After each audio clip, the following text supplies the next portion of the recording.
The year's 1981. I've left my dog behind, Frosty, and I'm on the road heading north. I've left my mum, didn't really pan out in Christchurch with her, and I'm pretty lost. I'm pretty down on my luck. Things haven't turned out well, as they often don't when you're younger, or young at least. And I can't blame anybody really but myself. Making bad decisions, and a man's got to live with the choices he makes, and I have made some bad choices. And that's one thing young people do sometimes, is make bad choices. So do a few old people, and I'd certainly made my share of mine. Hung out with maybe some of the wrong people I shouldn't have, maybe put some of the wrong substances into my lungs that I shouldn't have, and maybe some of the wrong substances into my belly. Alcohol, bad food, bad drugs in general, booze.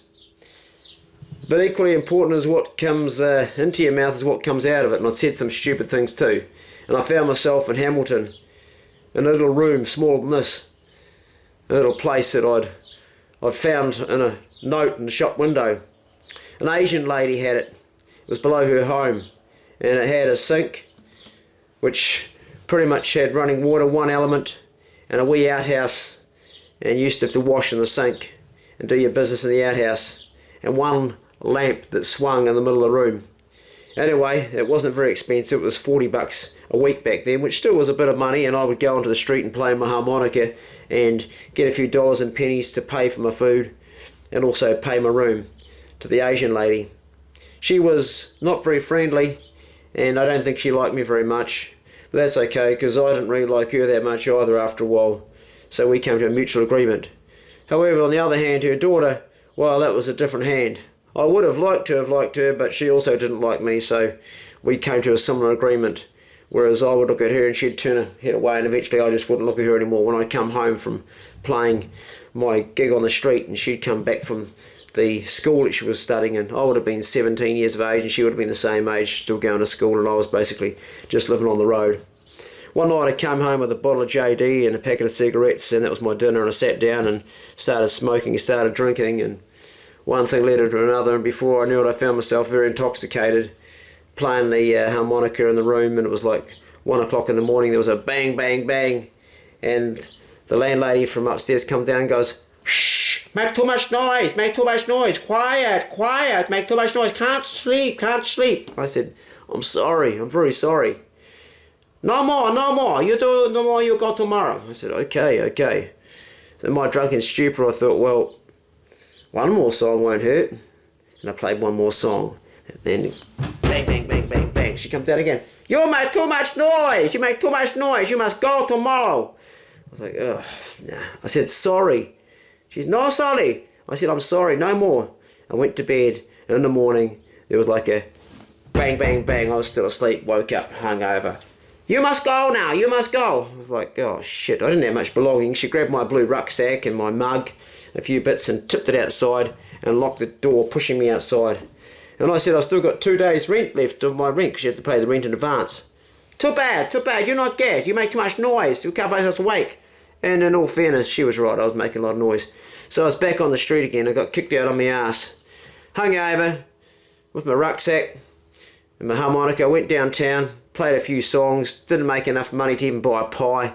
Went down to the river, hung out down there for a bit, tried to catch something with my fishing line, caught nothing. Come across another guy that looked about as down as me, drinking out of a bottle of paper bag and the bottle inside. We shared the bottle with each other. I had some of my harder stuff and we shared that. Gave him a cigarette, still hadn't anything to eat. And then went back into town that afternoon and started playing again. This afternoon when I started playing, there was a Maori guy, and he came up to me and goes, "Hey bro, I've been listening to you, eh? You can play that harmonica fucking good, bro. You're fucking good, man." I said, "Thanks, man." I said, "Thanks a lot, mate." He goes, "We should play together, eh?" And I said, "What do you play?" "Oh, I play a little bit of guitar, eh, but I'm not very good at it. I'm still learning." I said, "Well, that's okay, mate. We're all learning. We're learning all the time." I said, "How long have you been playing for?" "Oh, I've only been playing for about a year, eh?" I said, "Well, bring your guitar down and we'll do a gig together." He goes, "Oh, well, the problem is I don't have a guitar anymore, eh?" I said, "Well, what happened to your guitar?" "Oh, I had to sell it, eh?" And I said, why'd you have to sell it? Oh, to buy this bag. I said, what bag? He pulls out a bag of gunja. This bag. I said, okay, bro. So we went down to the park and we smoked a spliff together, sat there on the bench, and suddenly life seemed to be not much better, just stoned. Oh, I really need to get a guitar because I so want to play with you. And I said, well, I've got a few dollars, but how much do you need to buy a guitar? Oh, I got a cousin, I could borrow the guitar off him. Okay, I said, well, why don't you borrow the guitar and meet me in town? I'll see how I go, and if I come down, I'll see you in town and we'll make some sweet as sounds together. I said, okay, bro. Anyway, I played downtown for a bit more. I made some good money, actually. Quite good there. It's got someone put out like a $1. Or was it $2? I think he had $2 notes back. There was $1. I can't remember. I think it was a $2 note. I think so. With a queen on it. That was a paper one went in there. And then this Maori fella comes back and he's got this really beat up guitar with about 3 strings on it. And he managed to tune the 3 strings so they're in tune. I said, where's the rest of your strings? He goes, oh, they're broke, eh? And I said, well, you need to have 6 strings on a guitar. He says, oh, I can play it with 3. And he's like bending his tuning forks around and making wow, wow, and getting a tune right. And I said, well, what do you want to play? He goes, well, you play the blues and I play reggae. I said, well, I don't know how to make that work. He goes, well, I play something like this.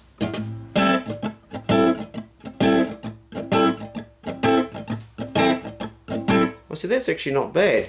He says, hey, I can make it a real skank. And then he pulled out another number off his bag that he sold his guitar for. And we're in the street. I said, bro, you can't smoke in public. You've got to remember back then that you don't smoke in public. And he'd been smoking all day. He said, just a wee token, we're all good, bro. He lights up. And he sticks it backwards in his mouth, so it's sticking out. It's in his mouth. He goes, that's a shotgun.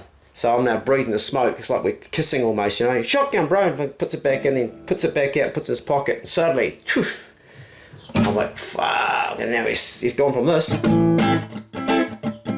And it's like this now. Yeah. I'm playing the harmonica, which I haven't got a harmonica to play to show you how it sounded playing the harmonica. And the bro's just strumming, and then he's like,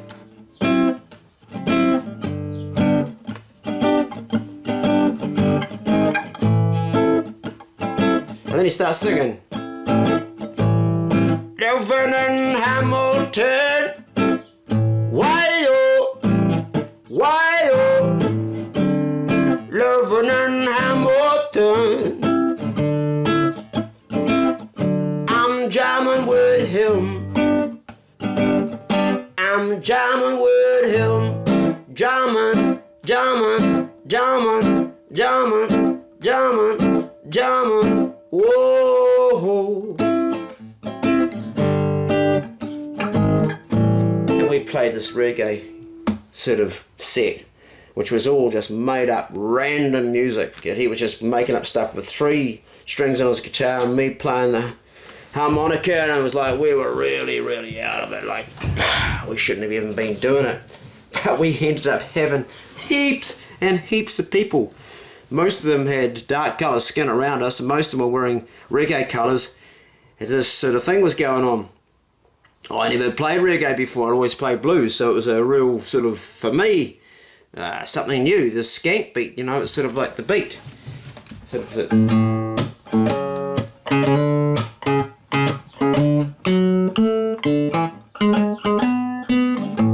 I think that's actually Bob Marley. Something like that anyway. He was doing stuff like that and stuff he was making up, but we're getting more and more an audience, and there was kids dancing and then women dancing and money coming in, and I was like, holy shit, there was actually notes going in the hat. He was looking at me and I was looking at him, and we were making more money than either of us had seen.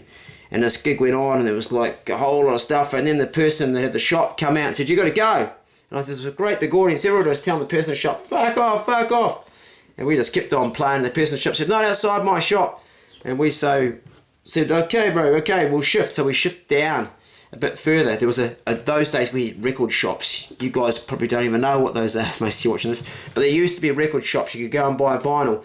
We went outside this record shop, and the bloke that owned it, he was a ruster, or he looked like a white ruster, and he comes out and he's like, oh, awesome, and he turns the music off that he had outside, and we start playing outside his shop. and we get more of an audience. And then he gets some PA gear and he starts wheeling it outside the shop and it's plugged in. And he's got a microphone and he's putting it under me. I'm playing the harmonica. And suddenly our Friday afternoon's going into a Friday evening. And then it's becoming a Friday night. There's people bringing like seats and sitting down around us, and the money keeps on pouring into the hat. We just had the best night of our lives, and it was all just completely spontaneous. I didn't even still at this stage know the guy's name. And like we're playing and having a bit of a smoke, and I haven't eaten really for 2 days, and I'm really hungry and worn out, and I stop at the end of it, and the bro's playing a bit of guitar, and a businessman comes up to me and he goes, "Can I get something for you?" And I said, "I'm really hungry, man. I haven't eaten in 2 days properly. I've just been drinking and smoking." He goes, "Sorted." Comes back about probably half an hour, maybe a bit later, and he's got a big like container, and it's got a beef salad in it, like your Thai beef salad, but it wasn't Thai, it was something else beef salad, but it had the kefir, lime, and a whole lot of rice and a whole lot of vegetables, one for me and also one for the guy, but it had pork and stuff in it. And we're sitting there pigging out, and we're both looking at the money. I said, "Bro, there's a lot of money in there." He goes, "Oh, that's yours, man." And I said, "No, it's ours." He goes, No, that's yours. I don't want any money, eh?" And I said, "What do you mean you don't want any money? You want a guitar?" He wants to say, "Oh, I just come down to have the fun with you, eh? To play and have some fun. I don't care about the money." And I said, "Bro, don't be stupid. Half's yours." He goes, "Sweet as." So we start to like count it up. Well, I was counting up. He wasn't concerned about it. I'm like counting up, thinking, "Fuck, there's over $100 here." Counting it up. By the time we've counted up, we've got $180, which is like unheard of.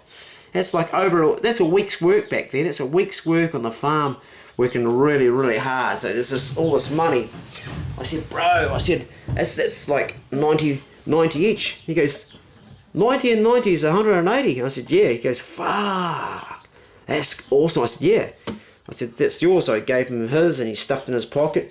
He didn't care about the money. And I said, "Bro, I don't even know your name." He said, "Oh, everybody just calls me Moy." And I said, "Okay, Moy." I said, "Well, come down here again tomorrow." He goes, "Sweet as." I was pretty hungover, pretty tired. We played a few more songs, went back to some house, and I ended up with some random person who I didn't really want to talk to, bored me shitless, and I got out of there. And when I finished playing at the very end of the night at that house, because I played a bit of music there, I met back up with Moik. It was about, maybe 12 at night. He's like, looking really out of it. I said, "You okay, bro?" He goes, "Oh, I took something, eh? I'm a bit fucked up." I said, "Where are you going now?" "Oh, I'm going back to my auntie's place." I said, "Can I come? Because I want to get out of here. I'm not really comfortable." He goes, "Yeah, come with me." So we're going along. He said, "Oh, fuck, look at that, bro." And I said, "What?" He's staring at a lamppost. I said, "What is it?" He goes, "Well, look at it." And I said, "What is it?" "It's a fucking totem pole, bro, and there's got mouths that are moving." And I'm looking at a lamppost and I can't see anything. I said, "Yeah, okay." We keep on getting to his auntie's place, and then we finally come to this place. He goes, "Oh, fuck, this is not my auntie's place." I said, "Whose house is this?" He goes, "Oh, I don't know." And I said, "Where's your auntie's place?" He goes, "Oh, I can't find it. I've lost it." And I said, "Just relax for a minute." We sat on the side of the street. I played a bit of harmonica, and he smoked another spliff, and he goes, "Oh, bro, I know where it is now. I remember." And I said, "Are we allowed to stay at your auntie's place?" He goes, "Fuck yeah, she loves me, man." I said, "Okay." So we started walking. We walked for miles. It's like middle of the night. My legs are tired. I'm shattered. It must be like 3 in the morning. Finally, we come to this house in this like road, a real desolate place. There's old cars outside, broken down fence. The windows are broken. Looks like no one's even living in there. There's no lights on. It's night time. We go around the back, and he gets a key from this top ledge and brings it down. And there's a thing that looks like a wash house. He opens it up, and it's a sort of a spare room, and it's got one bed on it. And he goes, "Oh, this is where we're staying, eh?" And I said, "There's only one small bed, bro." He goes, "Oh, you can have it. I'll sleep on the floor." And I said, No, I'll sleep on the floor." He goes, "Oh, no, I'll sleep on the floor, bro." I said, "It's okay, man." And he goes, I'll sleep on the floor." And I said, "Okay, you sleep on the floor." With this big thing back and forth. I slept on his bed, and about 10 minutes later, I went to go to the toilet and come back, and he's in the bed. So then I get on the floor, and I curled up. In the morning, I wake up, and there's a dog licking my face. And all I can see is 2 big boots. And I look up, and there's this big guy with a big black beard. He goes, "Who the fuck are you?" And I look up, and I said, "Oh, I'm a friend of Moy's." And I point to the bed, and there's no one on. He goes, "Hold on a minute." He goes out, and I can hear some banging around. And, "What the fuck are you doing back here, cunt? You shouldn't fucking be in here. I told you not to fucking come back. You owe me some money." And Moy's, "Oh, sorry, bro." There's a bit of a squabble, a bit of fucking... The guy comes in and goes, get your stuff and get the fuck out. So we get kicked on our asses and out in the street, and Moy had gone in to get some breakfast. And he comes out and he's got in his pocket a crumpet with golden syrup, and it's all stuck inside his pocket. He goes, oh, I got you some breakfast, eh, bro? And he gives me this crumpet. It's all sticky with his hair of his inside of his pocket. It's like, oh, thanks, man. So I'm eating this crumpet and we're out in the street. I said, what happened there? He's, oh, that's my auntie's old, eh? He's like his old ex-partner. They're back together again. And he was a real cunt to me, eh? But I thought he was gone, but he's back and he doesn't like me. I said, well, what about your auntie? What would she say? Would she let us stay? He goes, oh, I don't think it's a good idea, eh? Because he's real bad, eh? I said, all right. I said, let's go and play some music in town and get ourselves a decent breakfast because we've got some money. And he goes, yeah. So we're going to town. We've both got like $90 each for the night before. We're going to town. On the way to town, we light up a big, like a great big Cheech and Chong, have a smoke, which we shouldn't have done, which was just dumb. We were walking down the street like real, like, out of it, going to town, finally getting to town. It's a Saturday morning and everybody's all like jogging and cycling, and we just look like shit, and everybody's like fresh and doing stuff. It's a beautiful day and we just look like crap. We get into town, we set up outside the record shop, and the guy there is open just for the morning. He lets us plug into his PA. We got no breakfast. He brings us a coffee out. We had a coffee and a cigarette, and we started playing some music, and again started off real upbeat, but as we toke stuff, everything started to slow down and everything got slower again, and our audience went from a sort of upbeat young funky crowd to some bunch of old hippies that were all hanging around, but they were the guys that were putting money in. And we're doing a few like cover songs as well, a few Bob Marley songs, you know, like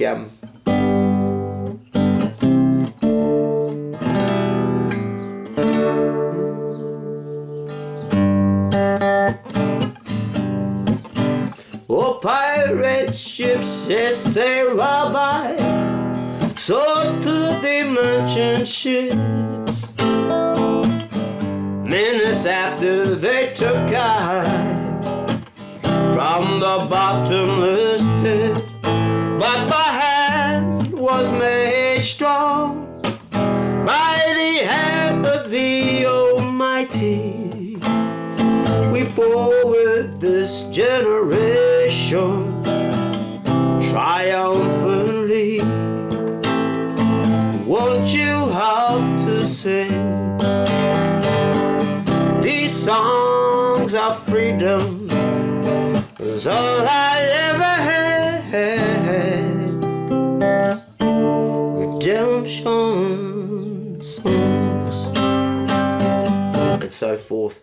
This gig just went on and on and on. We smoked more, we got more. It was really a drug-induced gig, and people were giving us stuff, and we were putting stuff that we shouldn't have been putting in our mouths, and we were like tripping and stuff. It was a real messy gig. But when we finished it in the afternoon, we didn't even play a gig that night. We were too strung out. We looked at the money again, we counted it. The last previous one we made $180. This time we had 290. So nearly 300 bucks. I can remember it being that amount, because that there was the same amount years later I earned in a job as a sales rep for a company called Frost Wholesalers that was a subsidiary of General Motors, and that would be my weekly wage, and I made that in an afternoon with Moy. We split it down the middle and life was sweet, but we still didn't have a place to stay. We went and had a really nice meal, and had the first probably good meal I had since the day before, Friday, and decided that we'd get a room in the hostel that night. It was always a place to stay if you had nowhere else to go, so we stayed in the hostel that night and had a wash, a shower, probably the first shower I'd had in a long time, cleaned myself up, washed all my clothes in it, hanging some of my stuff over the heater to dry, went to bed that night with nothing on. In the morning, put on clean underwear and cleaned everything that was dry on the heater, and got up, and when I went to see Moy, he wasn't there, he was gone, and I couldn't find him, and I looked around. I really wanted to find him because I wanted to play more music with him. I couldn't find him anywhere. Anyway, that night I stayed again back at the hostel a second night and got talking to different people that were passing through and played a bit of music. And the following Monday morning I went back into Hamilton. I went to the second-hand shop and I bought some new clothes, well, new second-hand clothes, because some of my clothes is worn. I can remember standing looking at myself in the reflection of the shop window thinking, these look really nice, these pants on me. I was only 17 years of age, with these second-hand pants, and probably didn't match up in a belt and a top, thinking, this is cool clothes for a blues man to wear. And went downtown to do a bit of busking, but I made stuff all money. I played a bit of blues, it wasn't reggae, I was playing stuff like this.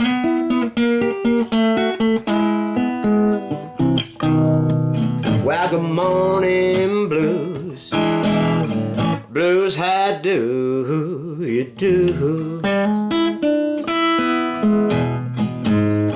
Well, good morning blues, blues, how do you do? I'm feeling mighty fine, I'm wondering, Lord, about you, and so forth. But the money just wasn't rolling in, and it wasn't the same without Moy. Wasn't the same. He was more upbeat. His sound and my blues just wasn't. It just wasn't doing it. It wasn't doing it. Wasn't happening, and I was sinking down low again. I was going into, I guess, the black dog. I guess I was sinking low. I had some money and there was money in my pocket and I had a bit of food in my belly, but I was sinking low and I was trying to find Moy. Couldn't find him anywhere. Didn't run into him. Didn't know where to go. Eventually I got the idea I'd go back to his auntie's place because I could remember where that was. I thought maybe she can tell me where he is. And that's exactly what I did that afternoon. I did a long walk over town. And when I got there, there was a big old, one of those Chevrolet Impalas outside, all rusty. Old engine sort of going. I think they're a V8, are they? I think they sound like a V8. And it just took off. Had like three fellas in the back with tattoos and two guys in the front, quite heavy. And I thought, well, they've just left, I'll go. And I went and knocked on the door there. And this woman answered the door. She goes, hello? And I said, are you Moy's auntie? She goes, yeah. And I told her who I was, and she goes, Mary. And I said, hi, Mary. I said, do you know where Moy is? She said, no, but if you see that, I'll come give him a kick from me. And I said, why is that? She goes, he owes me some money. And I said, well, he's a good musician, he can make money. And I said, how much does he owe you? She said, $50. And I said, well, what say I pay is $50 for him? What say I pay that off? She goes, can you? And I said, yeah. So I took $50 out of my cash that I made, and I gave it to her. And her whole face just lit up and smiled. She goes, come on, have a cup of tea. So I go on there, and she says, you want some pikelets? And I said, yeah, I'll eat some pikelets. She said, come over here. And I said, I'll get some pikelets on a plate. She's got some pikelets. And she want butter? I said, yeah. And she went, you want some jam? I said, yes, please. I some jam, and I've got a cup of tea, and I've got some milk, and it's really nice. And then the door opens, and it's the same guy that come in the other day. He goes, well, what the fuck are you doing here? And she said, it's okay, Moy's not with him. And he goes, really? And I said, yeah. And she goes, and he paid the $50 back that Moy owes us. And he goes, oh, really? Sweet. And his big face smiles. He goes, oh, good fella. And I said, yeah, I'm trying to find Moy. Do you know where he is? And they said, we don't fucking know where he is, and we don't want to know where. He's trouble. You keep away from him.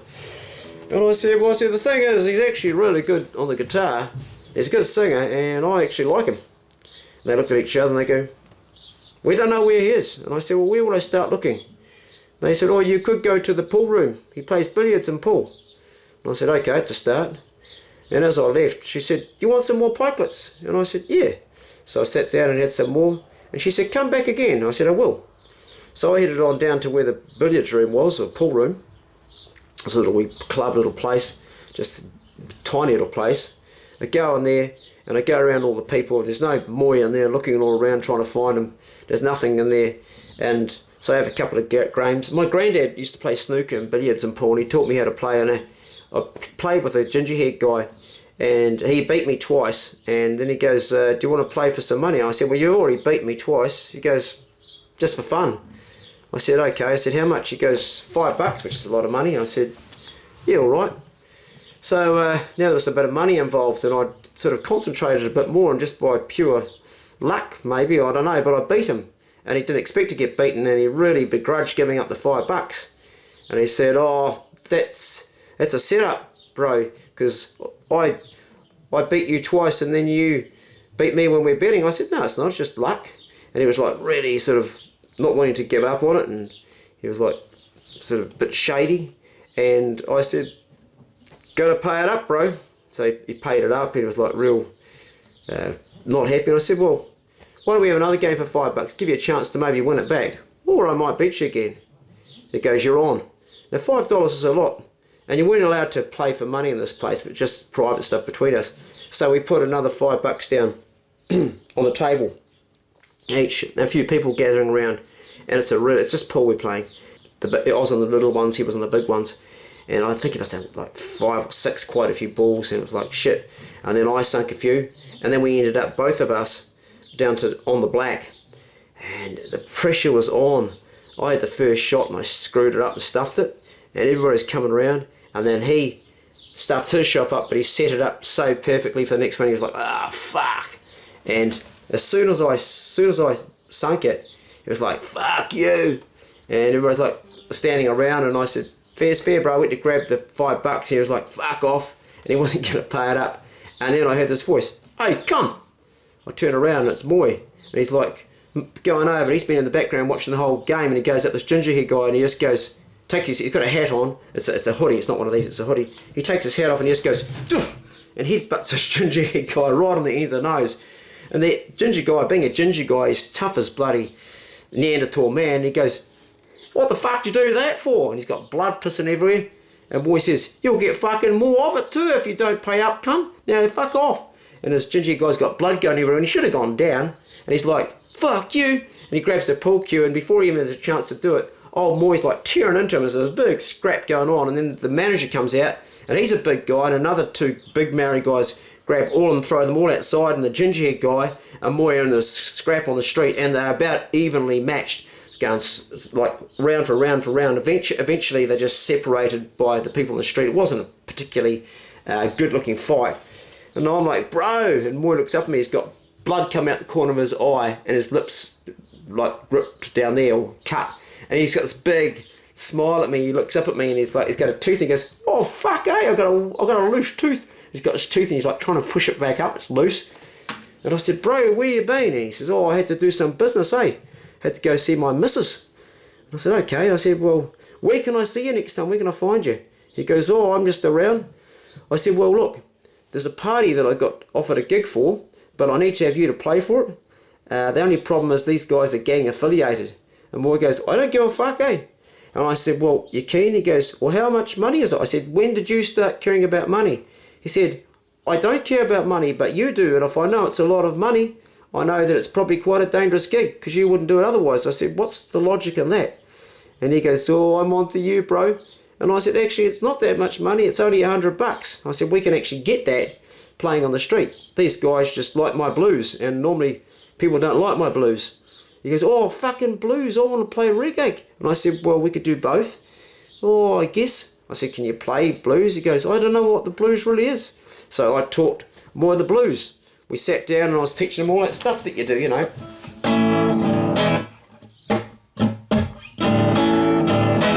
And I showed him a bit of Stevie Ray Vaughan.